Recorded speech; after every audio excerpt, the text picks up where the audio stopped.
Welcome to Fuzzybutts and Friends. Well, as much as it drives Fuzzybutts all over this great place of ours, absolutely nuts when they hear me say it, I am the host of this show, Luke Robinson, your big dog. And man, am I happy to have back with this week the executive director of the Puppy Up Foundation, Ginger Morgan, and my co-host and occasional co-pilot, unless she's having technical problems, Ginger Morgan. Ginger, how are you? I am doing well. I will tell you that the weather in Memphis here has cooled down and the pups are loving it.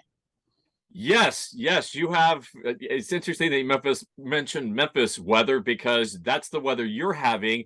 Grayson and I are having quite a bit different weather. We are in upstate New York right now. We are preparing for walk three, or almost ready for walk three. We should have been on the road by now, but we're not. So we are broadcasting this episode of Fuzzy Butts and Friends from it's a trailer, basically. That's why I have the kind of muted out background. It looks different than you see me normally.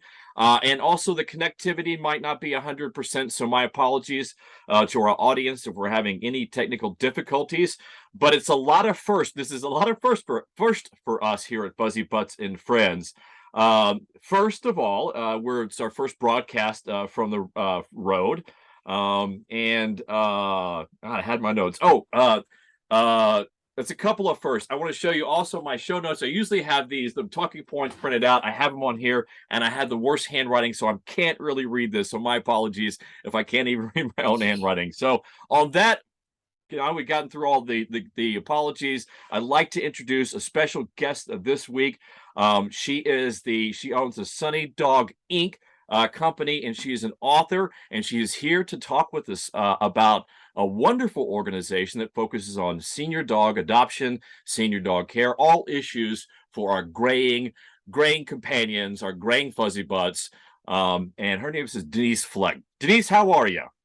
I am well, wonderful, Luke. How are you? I'm great.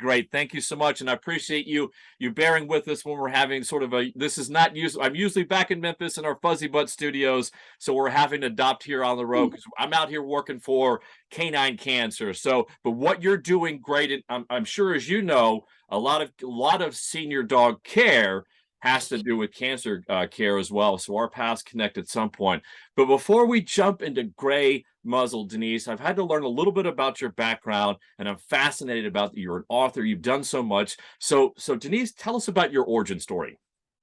Certainly. Well, I actually was on a path in the entertainment industry. I was a publicist at a movie studio, and I got tired of feeding human egos and wanted to do something that I hoped would make a difference.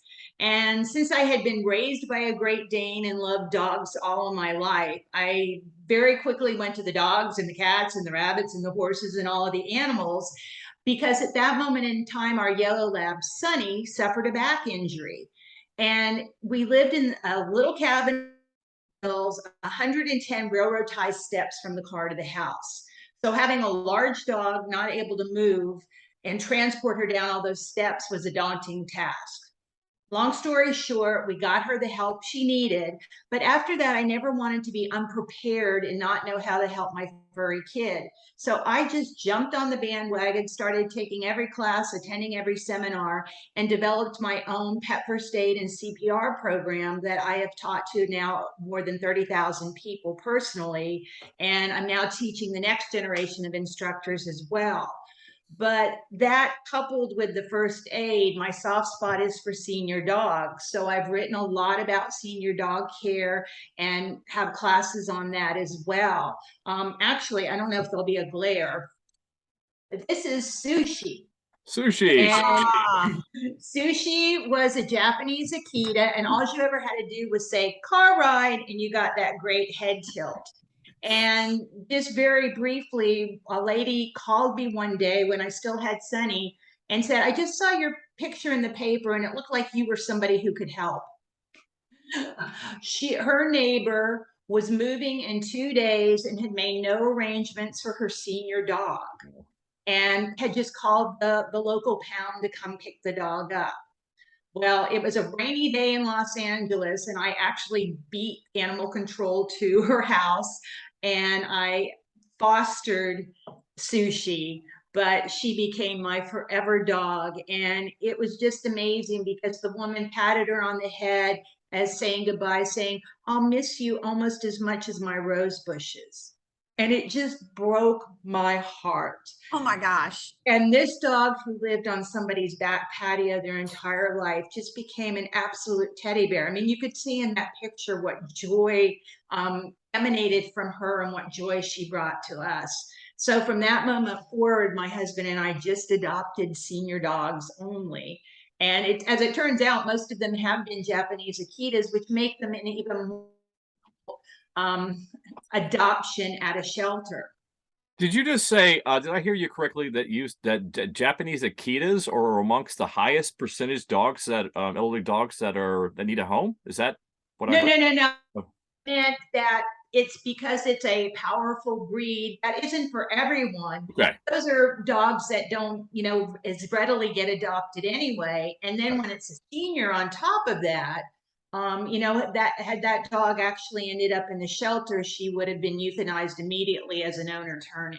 Yeah. And we had 4 full years with Sushi. And I know that doesn't sound like a lot, but we bonded so closely in that time. I think seniors are just really looking for that connection for their golden years. That I felt like I'd had her, part of my family her entire life. Well, let's break that down first and foremost, because I want to talk about that because I'm a tremendous advocate of advanced top shelf cancer treatment. And many times I have to talk to pet parents who ask me the what I think is kind of a silly question, but I understand the question. Well, why should I spend $5,000, $10,000 on chemotherapy or radiation therapy or whatever if I'm only going to get 6 months or 1 year more life of the dog, or the dog's only going to get 1 more year of life? Well, I'd say, well, that's one way to look at it. Or you can look at it that if the dog lives 10 years, that's 10% of their life. And I don't know about you, but I would do anything to have 10% of your life. So if you're talking 4 years, that's could be, almost half of a companion animal's life. So I fight for 6 months. I fight for even 3 months additional good quality life. So I'm on your side. I just know this is going to be a very tough episode for me because you can ask Ginger. Ginger used to be the executive director of the Humane Society here in Memphis, and you guys can talk about some of the cases that she saw, maybe some of the success stories as well. But Ginger, she can't even talk about what some of the most atrocious stories she saw at the Humane Society there, because I find it absolutely unacceptable. It makes my blood boil to it just makes me very angry and powerless because there's not much you can do in some of these cases. And so what you do is absolutely wonderful. Well, thank you. I was just going to add to your point. I know I'm quoting a song lyric and I may not get it quite right, but it's not the number of breaths you take, but the moments that take your breath away. I love it. Exactly. I love it. Well, beautifully stated. Beautifully stated. I'm jumping around here a lot, but I love this. It's very organic. So let's talk about the problem. Denise, do we have any idea, Denise, exactly how many senior dogs out there need a home or in need of a home? Well, we don't. A lot of the shelters and rescues aren't doing those counts right now. And that is one of the things Grey Muzzle's very involved in wanting to get to the bottom of all those numbers. But what I can tell you is that less senior dogs that get adopted in shelters than any other age group, basically about 50% only. So we know what happens, unfortunately, with the other 50%. So just And to I restate just, that, hold on, my apologies. So just to sure. restate that for the audience and make that absolutely clear what you're saying 50% of senior dogs do not find a home and therefore they have to be euthanized, unfortunately. That's just a staggering, unacceptable number. That's a shocker. I didn't know it was that high. So my guess is if you look at a total population of 80 something million dogs in this country, or I'm not sure what the latest number is, you're talking about a big population of senior dogs that need a home and need good care. Well, and hopefully all of them will eventually become a senior dog, when you think of it that way too. So well, let's hope so. Yeah, so we're hoping those dogs will keep their forever homes, because that is, something we're really working on, as well as the retention. And many of the grants, I know we haven't completely gotten into Grey Muzzle yet, but many of the grants we do give out to shelters and rescues are specifically for retention, to help people that already have a senior dog get the medical care they need for that dog so that they don't relinquish the dog to a shelter. Yeah, that's wonderful. Grey Muzzle has just a ton of programs and services. I was on their site looking at that, so we'll get in that here in a second. But let's start off with your company, Sunny Dog Inc. Let's talk about that. What do you do there for senior dogs, Denise? I teach classes on senior pets, and I've written several books. One is called The Autumn and Winter of Your Pet, which kind of takes you through those later years and talks about the things you can't change. I mean, we can't change genetics, we can't change the breed and the typical lifespan, but there are so many things we can do to increase the quality of lives for our senior dogs. You know, starting with exercise and nutrition, making sure they get those annual vet visits. One of the hugest things I'm all about is doing a weekly head to tail checkup of your senior dog, really getting familiar with them from head to tail so that you can spot a little lump or a bump or a parasite or whatever it happens to be early on, and hopefully get it fixed before it becomes a nightmare for your pet. And I'm really proactive in trying to teach the younger generation about what they call the less adoptable pets, which are the senior dogs, certain of the what I call the power breeds. Also, sometimes even the pets with black fur, you know, they have a stigma and they end up staying in shelters longer. So I've written a series of books for children called Don't Judge a Book by Its Cover, basically teaching, you know, and hopefully that translates to other levels too, but basically teaching children, whether they're 0 or 99, to not judge an animal by its fur color, its breed, its age, or anything, but to look for the treasure that's inside underneath that fur coat. Yeah, I don't understand why I just don't understand why people reach a point and having a companion with them their entire life and then just say, that's it, I'm done, I can no longer, you just become too much for me. I'll tell you a quick story. This is an important formative one for me. My first walk was from Austin to Boston, 2,300 miles for cancer, canine cancer.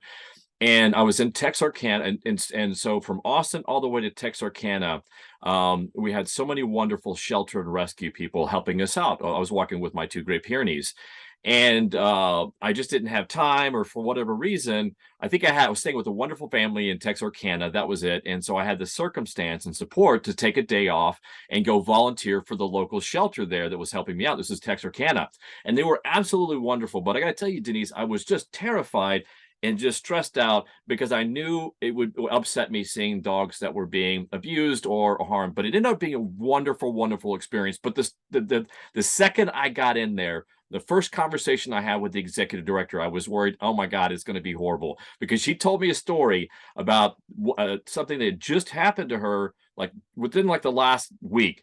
And it was a man dropping off a senior dog, 14, I can't remember the age. I think it was like 14, 13 or 14, but what I would not consider, on death's door dog. And so he was dropping it off, surrendering it, I guess is the correct term, there at the shelter in Texarkana. And the director asked him, well, okay, well, what's wrong with the dog? Is it, why are you having to, is it financial reasons or so on and so forth? And then the guy just told her and said, no, I just, she's going deaf and blind. And I just, I'm done with her. I just can't. And as I was listening to this, I mean, just like steam was going off of my head. And I realized I couldn't do this job because I would be the Joe Pesci of directors of animal shelters. I would just take a pencil, jump across the table and stab him in the heart. I mean, I can't understand why you would, a dog that were a companion, really, let's just call it a companion that would be there for you all of your life. And when it gets to that senior point, then just say, okay, well, I'm not going to be there. It's unbelievable. It's so sad. We're kind of a throwaway society. And I mean, you know, you have to think about it like grandparents too. Are you just going to toss them away? And I mean, unfortunately, sometimes grandparents do end up, you know, in assisted living, but I sure hope we all still visit and love and care about them. But, you know, just because a pet is taking a little bit more time from your day. You know, it's your loyal family member. And on another note, and I'm sure you know this about shelters, but what some people don't prepare for is sometimes the human passes away and they assume their family will take that animal in. And very often it doesn't happen. They end up at the shelter. And not, you know, judging people, I don't know. I mean, sometimes maybe they already have a house full of animals, or that animal won't get along with their pets. But very often the conversation's never been had, or somebody just says, yeah, we'll take care of it. And I think that's such an important thing, you know, in our planning as we get older, but not even when we get older, because anything can happen to any of us at any time, that we should make that plan so that our fur child is taken care of after us. Let me ask a simple question first, Denise. What age do we really consider a dog a companion animal? A dog specifically, geriatric or elderly, senior? Well, most start to use that number 7 at shelters. You know, when we have our really giant Did you breeds, say great 7? 7? 7. Wow. Yeah, that's kind of the average number. Obviously, you know, if it's a Chihuahua or a Yorkie, it could be closer to 10. If it's a Great Dane, it could be closer to 5 or 6. But 7 is typically the number used at shelters for senior dogs. Ginger, was that true at the Memphis and Shelby County Humane Society? That's always been true, like 7 or 8 years old. And I consider, I'm lucky, I've had several dogs to reach 14, 15, 16, 17 years old. So 7 or 8, to me, that's middle aged. You know, I've had veterinarians say, well, you have a senior dog. And I'm like, what dog? And they're like, well, this dog, I'm like, no, that's middle age for at my house, you know. Well, and like us, they're not all seniors aren't created equal. What do they say with us? 50 is the new 30, you know? Yeah, And, exactly. you know, it depends on their genes, what care they've gotten throughout their lifetime. We know typically a lot of them have dental problems, you know, so it all depends. And again, 7 to 14, that's a big range in, you know, differences that can happen in a senior dog. This is a great conversation. I love it. When I put this out there, so many people were excited. It's such a very interesting conversation, because hopefully if we do our job right at the Puppy Up Foundation and and then the veterinary and veterinary oncology community, we will be able to extend the lives of our companion animals. So hopefully that number 7 goes up to 10. But when you do that, the trade-off is that we're going to be dealing with more diseases that we're going to have to manage. So this is just such a wonderful conversation. So we discussed some of the books that you've done and some of the training, the teaching that you do. Let's get into Grey Muzzle, because that's just a really fascinating organization. So how did you find out about it? And then tell us all about Grey Muzzle, please. Denise? Sure, certainly. Grey Muzzle was founded in 2008 by a lady named Judy Dudley, and she had been, you know, volunteering and fostering senior dogs. But there was one particular dog, like I mentioned, Sushi was probably my one that set me on the path of seniors. Her dog was Sassy, and long story short, a man had turned in Sassy the dog, and basically said the dog was always kept outside because she smelled so bad. She Give had her a bath. you know, she had arthritis. She was getting older, but Julie and her husband nursed Sassy back to health. Sassy rolled around in strollers, you know, when her legs were starting to give out, and had an amazing life. So she's the legacy of Grey Muzzle.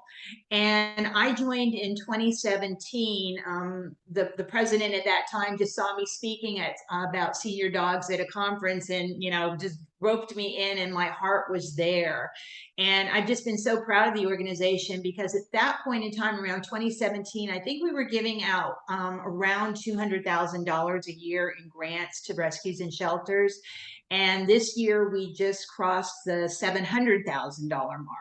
And Congratulations. we thank you. And we give just to nonprofits. We unfortunately don't give to individuals, because what our mission, you know, that's what our mission is all about. And let me just say that, if I can say it without getting tearful, but Grey Muzzle's mission is envisioning a world where every senior dog thrives and no old dog dies alone and afraid. And that's what we really want. The saddest thing is for these senior dogs to be on concrete floors in shelters just Yep. living out their last days. And I have seen many a time, and I'm sure you have too, where a senior dog has been adopted into a wonderful, loving home, has a family doting upon him. It may be 2 days, 2 weeks, 2 months, but those last moments were just truly golden. And that's what we strive for. And I know I'm getting a little off track here, but so often people say, well, I just can't bear to adopt a senior that I'm not going to have very long. When you get a puppy, that puppy could contract parvo. An adult dog can get into a fight with another animal or get some kind of life-threatening illness. So there are no guarantees in life. And it's just such an amazing feeling to know you have given a dog, no matter how much time it is, that quality of life. But that's, what Grey Muzzle does. We give out grants, and very often they're for dental, because most senior dogs haven't had that dental care. And any bacteria in the mouth can actually ultimately travel to the brain, to the heart valves, to the kidneys, the liver, and so on throughout the body. So it, systemically can make a pet sick. So if dogs get dentals in shelters and rescues, it makes them more adoptable if that situation's already taken care of. Other grants are for mass removals. Other grants are for diagnostics.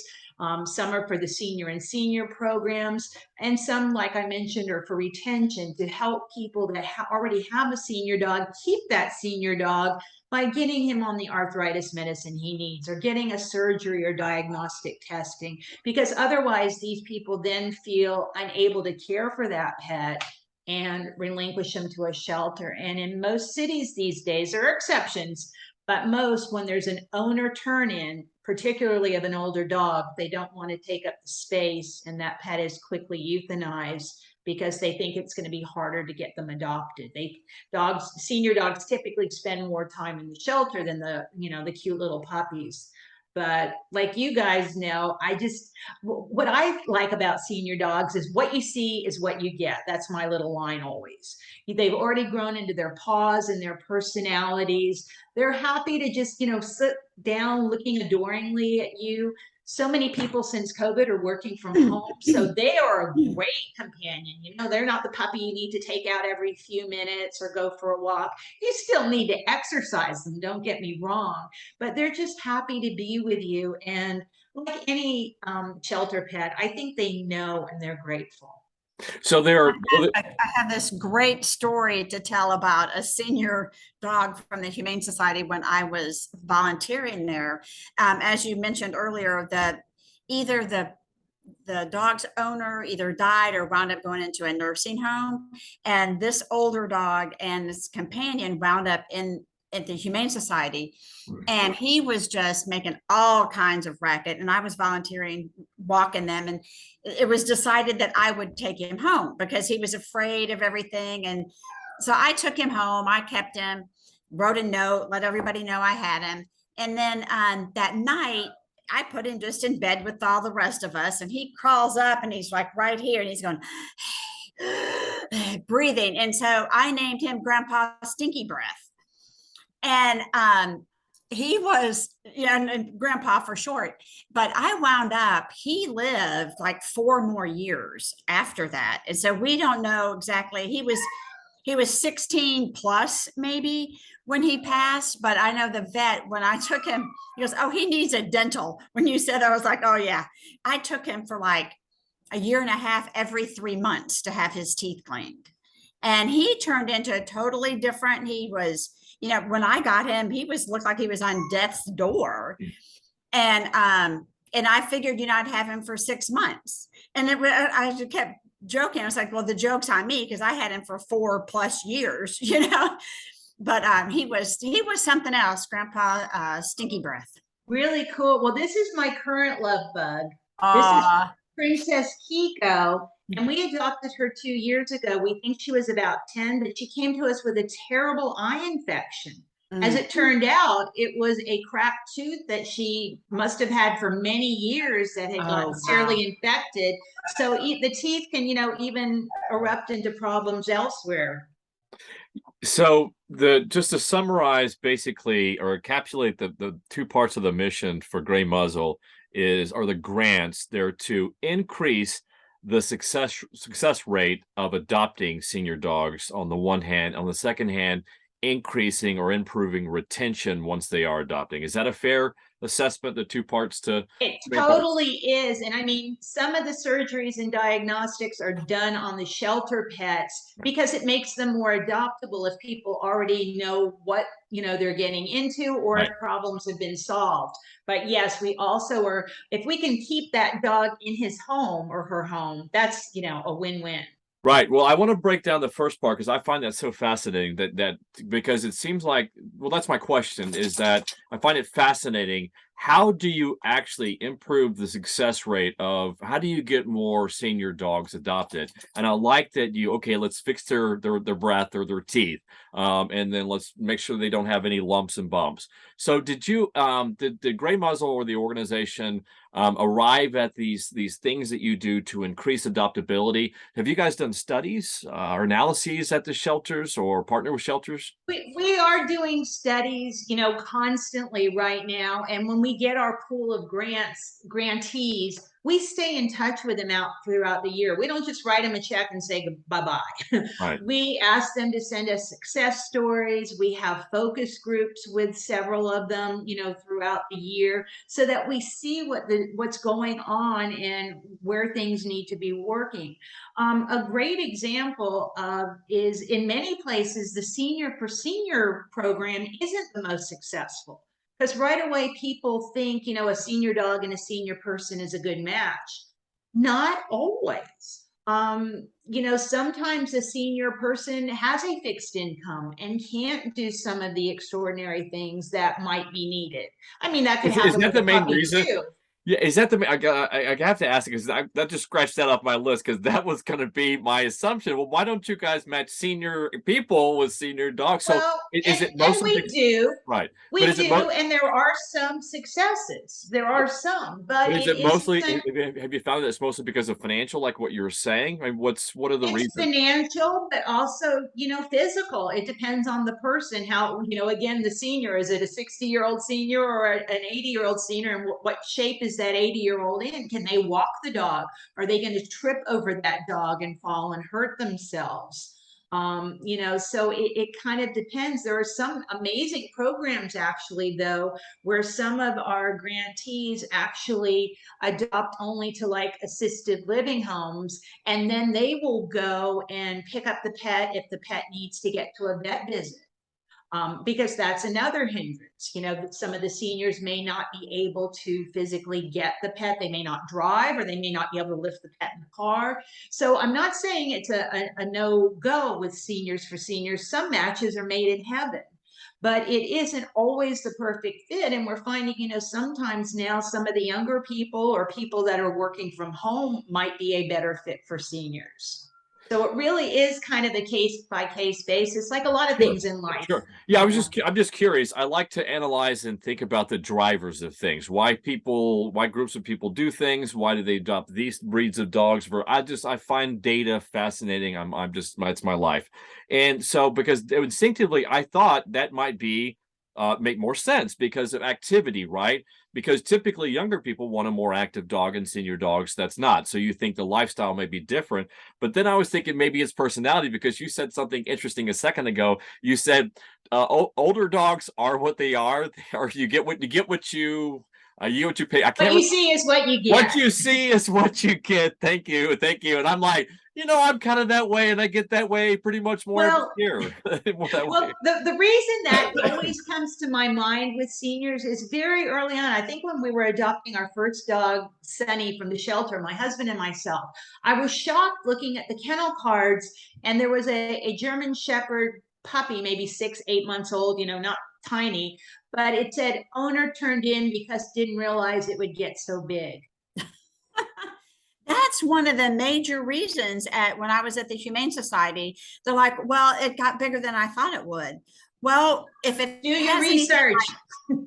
Exactly. If it says Saint in front of it, like Bernard, or Great, as in Pyrenees, or Dane, what do you think that means? Yeah, You know, I'm in the like, Great Pyrenees world, and I get that all the time. And which part of the Great did you not understand about, or just research, or but we can't make But this. that's what made me always think about that, because at least with a senior dog, you already know what's there, you know. That's and a lot why. of times at the shelters, they don't, like at the Humane Society, we would guess, you know, when you get a puppy and you're like, okay, well, we think it's this. And I would have people come in like years later and say, oh yeah, you guys told me that it was going to weigh 25 pounds, and they've got an 80-pound dog with them, you know, just to come in and just show us, not to surrender. But I was like, oops. Life happens. Life happens. Well, let's talk a little bit about care, because that's something that Ginger wanted to talk about. Of course, I'm fascinated, and I think about that because one of my kids, Indiana, he just turned 11 this year. I think that's right. I always have to think about I'm into my fifth Pyrenees, and every one of them have made me older and tireder. And so it's a topic that I'm thinking more and more about with Indiana. I know Ginger has many senior dogs on hers. So what do you guys talk to pet parents about, Denise? What are the big issues that you talk to pet parents Well, about? like I mentioned, I think the best thing with a senior dog is to do that weekly head to tail checkup and really like put on a new pair of eyeballs once a week. Because, you know, we don't notice subtle changes when we live with a person or, you know, an animal. And all of a sudden we say, when did you get Grey? Or, you know, when did you start walking like that? And it's important to be cognizant of the changes as they arise and to never ever skip those veterinary visits. With seniors, you really should try to get in at least twice a year. I know there's all kinds of algorithms and things you can do to find out the age of your senior and people years, but we've kind of always used that number 7. So what that means is, Ginger, Luke, if you and I don't go to the doctor for 2 years, shame on us. But if we don't take our dogs to the vet for 2 years, that's 7 times 2, or, you know, somewhere between 10 and 14 years worth of changes that could have gone on in their bodies undetected. So it's really important for your veterinarian to become your senior dog's second best friend. Obviously, you should be the first. But then, you know, kind of tune in. Notice when they're wanting to rest. You know, so many dogs want to please us, and we do need to give them, you know, some timeouts. Many of them start slipping, so maybe we need to add some rubber back throw rugs or get them little socks with treads on them. There are little grips you can put on the toes, because if they start slipping and sliding on your floor, they can, you know, throw out their back or hurt a leg, you know, do ACL damage or something along those lines. And, you know, going up and down stairs or to your bed, create ramps, just something to make it easier on their bodies so they won't be, you know, feeling the pain as much of those joint issues. Because like us, many get arthritis, and there are some supplements and things that can help, but you just, whatever you can do to protect in the beginning. Don't skimp on nutrition. Well, I sure would promote exercise too. Yes. As rigorous exercise as your geriatric dog can tolerate, because my Indiana right now, just because, anyway, let's just say I don't walk, I haven't been walking or exercising as regularly. And just like us, is that those muscles atrophy over time if you're not using them. And even walking, the muscles, just walking around the neighborhood, a mile walk around the block, the muscles can atrophy. So Indiana, his back hind legs are weakening now. And it's something that I got behind it. I wasn't paying attention to it now. And thankfully, I'm starting to do, or was before I began this walk 3. When I get back to Memphis with him, I'll be working with him on strengthening his hind legs and also his core too, as well. So I would imagine, or Ginger, or do you guys, are there, I mean, I'm just looking now for exercise routines for 3-legged dogs. Are there exercise programs for geriatric dogs? That would be a great thing. Well, if you can actually get your dog to walk backwards a little bit, that really helps with the core. Sure. But you know, stretching and massage are good too. There are Are, are stretching. are there videos out there? I mean, this is a question. I'm curious. Do we know, are there videos out there for exercises, particularly for geriatric dogs? That would be maybe an opportunity for you guys to look I into. remember seeing one at one point in time, and the name of it does escapes me. But to your point on exercise, you know what else is important about the exercise with senior dogs? Cognitive function. getting that cardio going nourishes the brain. And they say that at any point in time, 28 million dogs are actually suffering from cognitive dysfunction, a form of doggy Alzheimer's disease. And only about 1 million people ever out of that 28 ever bring their pet to the vet. They just say, oh, he's getting old. And there are things we can do like mental stimulation, like doing taking them to different scenery, taking them for a car ride, walking a different way, all kinds of brain games out there that can increase that mental, block there and keep your pets in the moment longer, because that's what it's all about, the quality of life. And you want them staying in the moment. Yeah, I'm a big fan of enrichments and lifelong. I can't recall who we had on the podcast, but we were talking about that very same issue. Is that people think of enrichments as an occasional activity rather than a lifelong. It's just part of their life, right? Part of the normal daily routine. And I really liked how she said that. And I believe that, and that's true, like you were saying, is that the older you get, you need enrichments through experiences. What about, Denise? What about diet nutrition? Do you get into that with your company, Sunny Dog Inc., or is that something, or do you farm that Well, out? I do cover it to a certain degree in my pet first aid classes, because I do a pet parenting 101 section. And my main thing is to get people to read the pet labels, the ingredient labels, to know what you're putting into your pet. And with older pets, you don't necessarily always need softer food. Even pets that have had teeth extracted, very often they can, chew harder things. But you want to make sure they're getting a high quality protein. That's really, really important. They don't need these fillers that cause all kinds of allergic reactions. So I try to educate people on reading the labels, because just like on our food, it's listed in diminishing value. So if that good rabbit or venison or salmon or whatever it is your pet's eating is listed as number 3, 4, or 5, that's not a very good food. You want to see it up there in that first position, a high quality protein, which actually means the name of the animal that is in the bag or in the can listed first. Yeah. Some pets do well with supplements. With my last senior, Haiku, he was a Chiquita. He was part Chow, part Akita, so I called him a Chiquita. One thing he loved doing were taste tests. And, I obviously was careful about what I'd give him, so it wasn't anything harmful. But every day I'd give him just a tiny little taste of something different. One time it was a little sweet pickle and a little dill pickle to see which he liked better. And it was just something that stimulates their taste buds and, how to make them think. People can do those simple cup games, the 3 cups, and put the treat under one, and, or in a roll them up in a towel. Just do something to make your pet work for the food and use their sniffer, because dogs are all about their sniffers. Yeah, I'm also an advocate too, and I don't do enough of this. I don't think you can do enough. It's just companionship. Just get him out in your activity. Like, I take Grayson just when I'm just running errands, and the weather conditions are amenable for that, right? I mean, obviously, so I'm active with them, right? And it doesn't have to be anything in particular planned or an activity. Just be active. Hey, we're going out and doing stuff, and it's just the companionship improves all of that. It just contributes to the overall general health. And I think now that we entered 2022, coming on 2023, I think we now all understand that the better our overall environment is, the better it is for us at this point in time, but more importantly, every year we live on. Just epigenetics, so we've got to control our environment. So those are all great, wonderful tips to help out with senior dog care. Ginger, this was an area of interest of yours. Did I cover the things that you were thinking about or wanted to talk to Denise about? Yeah, I think so. One of the things I did want to maybe ask Denise about is, as the pets get older and then they have mobility issues. And you said the rugs and maybe stairs to get up into the bed. What about things that might help them get up off of the floor?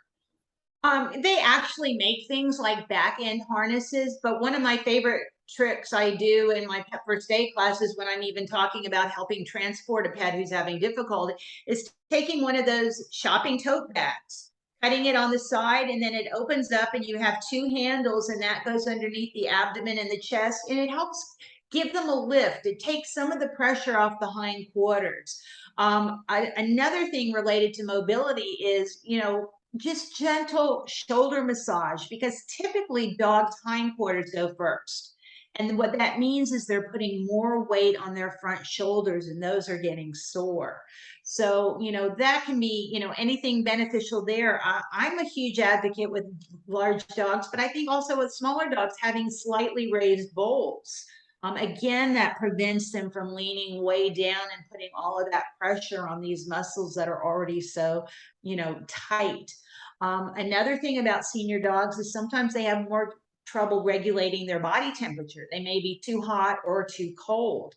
And jumping back to the exercise, if we get into the colder winter months, that's not the time to let them hibernate and be a couch potato. You still need to come up with ways to get them out for exercise, whether it's the warmer part of the day. There are some stores, you can go to pet stores and do laps. That's a really good idea. Yeah, it is actually. I I like mean, that idea. even like, some of the home improvement stores, I just worry about some of those with sharp edges and things on the floor. I feel the pet stores might be a little bit safer for the paws, but just getting them out, even when it's cold, depending on your environment, it's really, really important for the physical health. It keeps down the weight, it keeps tone, it just keeps everything moving. And you've got to keep that water going. You've got to keep pets well hydrated at any age, because every system of the body needs water. So if they're not drinking, do something to entice them. Put on a little, I don't know, tuna juice or non-sodium chicken broth in the water or something, because they'll smell that. They smell one Cheeto in a swimming pool full of water. So, a couple of drops of broth in water might. Oh, you froze out. He could smell like a fourth of the Cheeto in a swimming pool. He is always about the food. My screen just froze out. Can you guys hear me? Yes, we can. Yes. Okay, I just lost you for probably about 10 seconds. So, No problem. But all all right. I was just going to add to that is just don't think that your dog can't do something when he becomes a senior. Don't leave him home. Don't relegate him to the, the dungeon, so to speak. Like you said, get out there with him. If he can't walk, get a stroller. Take him for car rides. There are all kinds of drive-throughs, not every day, but they can get some kind of little whipped cream or burger treat or something that, makes them smell and makes them excited and, something different in their life. Absolutely. I'm 100% on board with that. Just companionship, just the beauty and power of companionship. And I think it goes both ways, because for me, I know people are not motivated on some days. Some days, my focus is mostly on my work and all the other things I do. And so I let them laze around a little bit longer than I should. And so I've got to motivate them, or and them motivate me to get out and spend more time together. So, it's the power of companionship is just such a beautiful thing, and it's so important to me. I know for me, as I get older, I value companionship much higher than I did when I was younger. So it seems like, yeah, providing that companionship, that place of security and warmth and beauty for senior pets is just a wonderful thing. Denise, did I cover? We were going to have the director of Grey Muzzle join us today with you, Denise, and unfortunately, I think she had a personal tragedy. And please convey our warmest sympathies to her for that. So thank you for speaking about Grey Muzzle as a volunteer and on their behalf. So Denise, are there any other things, maybe programs or services that you'd like to talk about Grey Muzzle that I missed maybe? Well, sure. We also have a bed fund, and it is to get those people can donate specifically for that, because sometimes people like to know exactly, where their donation dollars are going to. And we're really proud that, a super high percentage of our money really just goes to the dogs. That's what it's all about. Even when we send out thank you notes, or if we have a Grey Muzzle decal, those are all donated or paid for by board members. So it doesn't come out of donation dollars. But the bed fund is specifically for dogs in shelters. We hope the ones in foster homes or that already live in homes have at least a rug, if not a bed at home. But we want to get these older dogs up off that concrete floor. So we do those raised beds, and shelters and rescues can apply for them. funds for it, just to make the moments in the shelter, more comfortable for the pets. So Absolutely. that's one of them in particular. And in the last year, we've been able to help 3,000 senior dogs. Wow. So we're Oh, wow, really, that's great. and I know, there's always more that need help, but, everyone that we can make thrive or really give them that, forever family just, melts our hearts and makes us feel the work is worth it. So we want to keep on going. And that's wonderful. We're launching, the Puppy Up Foundation is launching the Hudson's Hope. That's what I've got wearing the shirt on right here, and what I'm walking to raise money for. And our particular focus is canine cancer treatment. And I would be interested in talking to Grey Muzzle, in the future going forward, about potentially partnering with Hudson's Hope, and maybe collaborating on a funding mechanism where we can help you guys pay for dogs that have cancer specifically, something like that, because I know it can get very expensive, and that would preclude most pet parents from adopting a senior pet. So please convey that to the director. Absolutely. That would be amazing, because We're just getting started, so I don't want to make it seem like we're very far along, but we hope to raise $100,000 for Hudson's Hope, and that will go to our grant. Our grants are paying up to $7,500 for cancer treatment and diagnosis.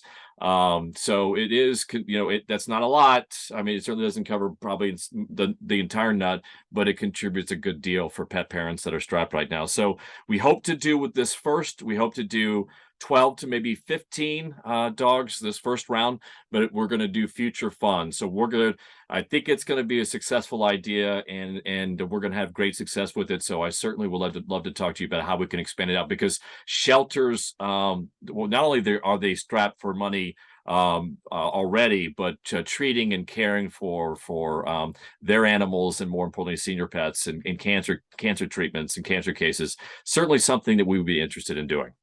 Well, certainly, because dogs that are, undergoing something like that certainly should not be in a shelter. They should be in, a hospice or a hospice, or just even a foster home, because we're hoping there's, more potential ahead. But however many days, weeks, months, years you have with a senior, it can really be amazing, because I think we can just really bond even closer with them. They're not, flighty and spastic like the younger ones. They just really want that companionship you keep talking about, Luke. Absolutely. Well, Denise, how can our audience find more about Grey Muzzle and go donate to that wonderful vet fund? Certainly. Yeah. It's Grey Muzzle, but it's Grey with an E, GreyMuzzle.org. And where are you at on social media?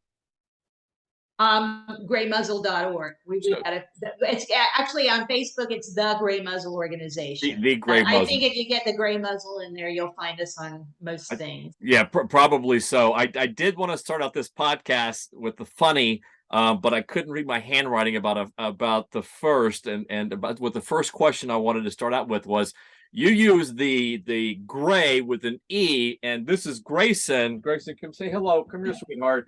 He's sleeping. Hi, He hears- Grayson. he hears me talking, and he goes to sleep. So Grey. So Grey.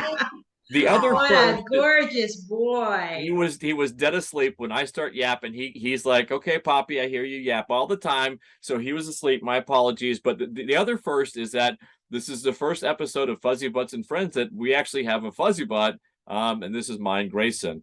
But I spell his with an A. So I was going to ask you, what's the difference? Do you know? E versus A. You know what? I don't know how that came about. I guess just when Julie founded the organization, she spelled it with the E. And I mean, I see it spelled different ways, but I think if you even go to GRAY, we have it, it'll bump over to us now. But we are Grey Muzzle with an E. Grey with an E, everybody. Grey, not like Grayson. Grey with the E. GreyMuzzle.org, or the Grey Muzzle on social media. Well, Denise, it's been just an absolute pleasure, a tremendous pleasure. Before I go, I'm sorry. I'm so out of my element here. Before I go, Ginger, she's looking at me. I can see her. At this time of the show, we like to have what we call the Puppy Up Foundation Cancer Tip of the Week. Ginger, take it away. Well, Denise has mentioned it already twice, so she kind of stole it. But we encourage everybody to check their dogs for lumps and bumps at least once a month. As your dog gets older, Denise is saying once a week, and I totally agree with that.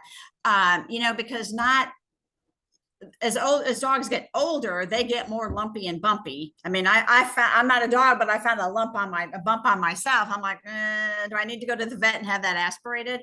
But that's the other thing, is you can't tell whether that lump or bump is something serious without going to the veterinarian and have it aspirated. And then they can tell. They can't just look at it and say, oh, it's, you know, a fatty tissue. You have to have a needle aspirate on that. Yep. Yeah, thank you.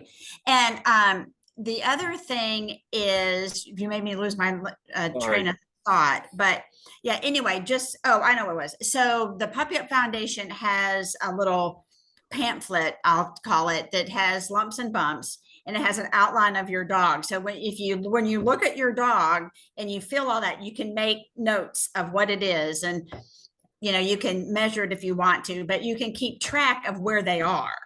Right. And you can even, if you don't measure it, you can even say, you know, it's the size of a pencil eraser, or the size of a dime or something, and watch if it's growing. Yeah.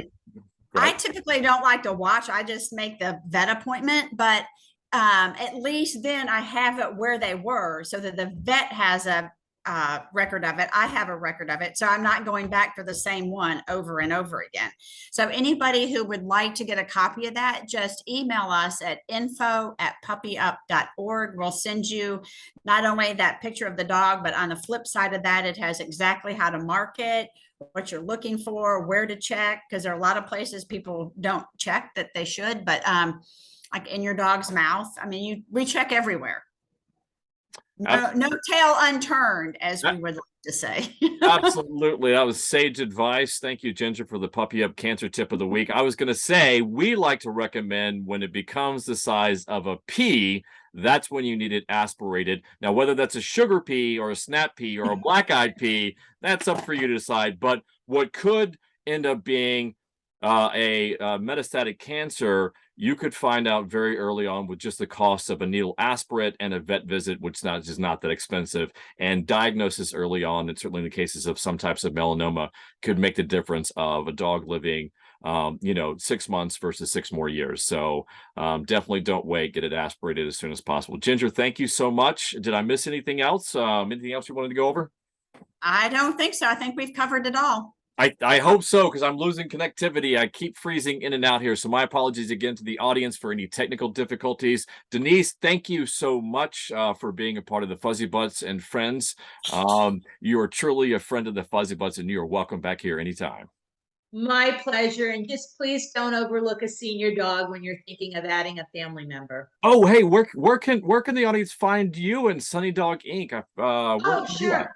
My website is actually petsafetycrusader.com. Sunny Dog Inc. is the company, but I started this little cartoon character of a pet safety crusader helping pets, and that's what my website is. It's excellent to be a pet crusader, Denise. We need lots more of them. So thank you so much. Thank you, everybody, for being a part of this episode of Fuzzybutts and Friends. Puppy Up. Talk soon. Bye.